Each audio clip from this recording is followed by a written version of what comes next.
Hai sobat, pada video kali ini kita akan membahas tentang masalah obesitas pada pertumbuhan fisik individu.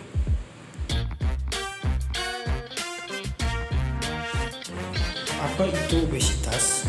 Obesitas adalah keadaan patologis sebagai akibat dari konsumsi makanan yang jauh melebihi kebutuhannya sehingga terdapat penimbunan lemak yang berlebihan dari yang diperlukan untuk fungsi tubuh. Apa faktor penyebab obesitas? Keturunan atau genetik. Seorang anak cenderung akan menjadi gemuk apabila juga orang tuanya merupakan seseorang yang gemuk. Faktor genetik juga mempengaruhi fungsi hormon yang mengatur perlemakan di dalam tubuh.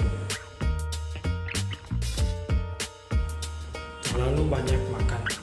Aktivitas ini dapat memicu penambahan berat badan apabila juga makanan yang dikonsumsi banyak mengandung lemak dan gula.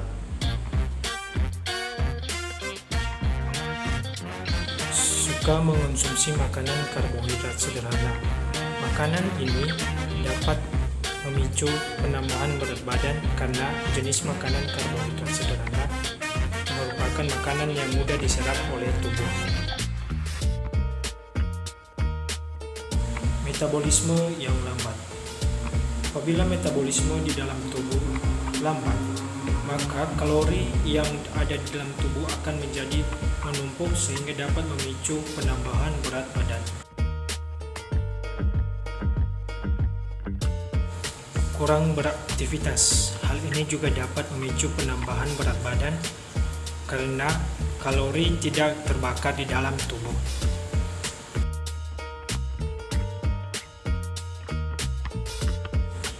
Obat-obatan.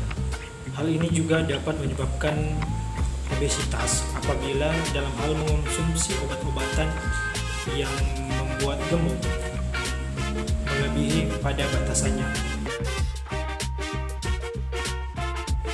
Faktor psikologis.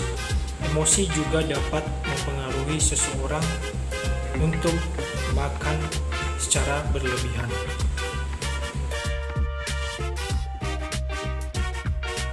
Penyakit. Terkadang juga penyakit dapat menyebabkan penambahan berat badan.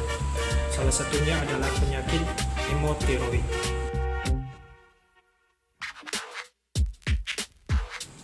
Apa gejala obesitas?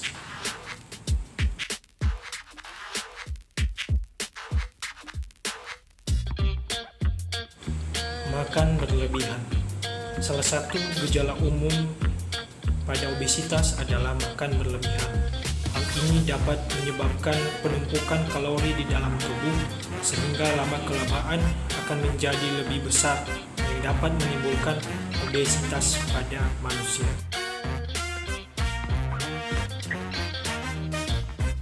Tipe obesitas.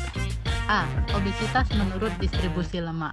Berdasarkan distribusi lemak dalam tubuh, obesitas dapat dibedakan menjadi dua tipe, yaitu tipe android atau tipe buah apel dan tipe ginoid, tipe buah pir. B. Obesitas menurut kondisi sel. Berdasarkan kondisi sel, kegemukan dapat dibedakan menjadi tiga tipe, yaitu satu tipe hiperlastik, yang kedua tipe hipertrofik, yang ketiga tipe hiperlastik hipertrofik. C. Obesitas menurut umur. Berdasarkan umur, kegemukan dapat dibedakan menjadi sebagai berikut. Yang pertama, obesitas saat bayi. Yang kedua, obesitas saat anak-anak. Dan yang ketiga, obesitas saat dewasa. D. Obesitas menurut tingkatan. Berdasarkan tingkatan, pengelompokan kondisi seseorang yang mengalami kegemukan adalah sebagai berikut. 1. Simple obesity. Yang kedua, ada mild obesity. Yang ketiga, moderate obesity. Dan yang keempat, ada morbid obesity. Obesitas dapat meningkatkan risiko serangan jantung, artritis atau sakit sendi, tekanan darah tinggi, kematian pramatang, vena varicose atau urat berbintai, diabetes, dan juga stroke. Baiklah, saya akan menjelaskan tahapan pencegahan obesitas. Ada 3 tahapan untuk mencegah obesitas. Yang pertama, pencegahan primer yang bertujuan mencegah terjadinya obesitas. Yang kedua, pencegahan sekunder yang bertujuan menurunkan prevalensi obesitas. Yang ketiga, pencegahan tersier yang bertujuan mengurangi dampak obesitas. Pencegahan primer yaitu dengan pendekatan populasi untuk mempromosikan cara hidup sehat pada semua anak dan remaja beserta orang tuanya, serta pendekatan pada kelompok yang berisiko tinggi menjadi obesitas. Pencegahan sekunder dan tersier lebih dikenal sebagai tata laksana obesitas serta dampaknya. Caranya dengan peraturan diet, bukan mengurangi jumlah asupan makanan, tetapi dengan mengatur komposisi makanan menjadi menu sehat. Lalu ada cara mencegah obesitas. Ada beberapa cara yang bisa dilakukan untuk mencegah obesitas, terutama pada bagian perut, yaitu lifestyle modification atau pembaruan hidup sehat dan teratur dengan cara sebagai berikut. Yang pertama ada mengatur pola hidup. Mengatur cara makan yang benar dengan mengonsumsi makanan 4 sehat 5 sempurna. Selain itu, perbanyak mengonsumsi sayur dan buah untuk mengurangi lemak pada tubuh.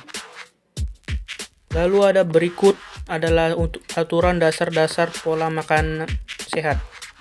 Yang pertama, makan sebelum lapar dan berhenti makan sebelum kenyang. Yang kedua, minum sebelum haus dan berhenti minum sebelum kembung. Yang ketiga, makan makanan yang halal dan sehat. Yang keempat, makan dan minum sesuai dengan kebutuhan gizi tubuh. Yang kelima, makan makanan berserat.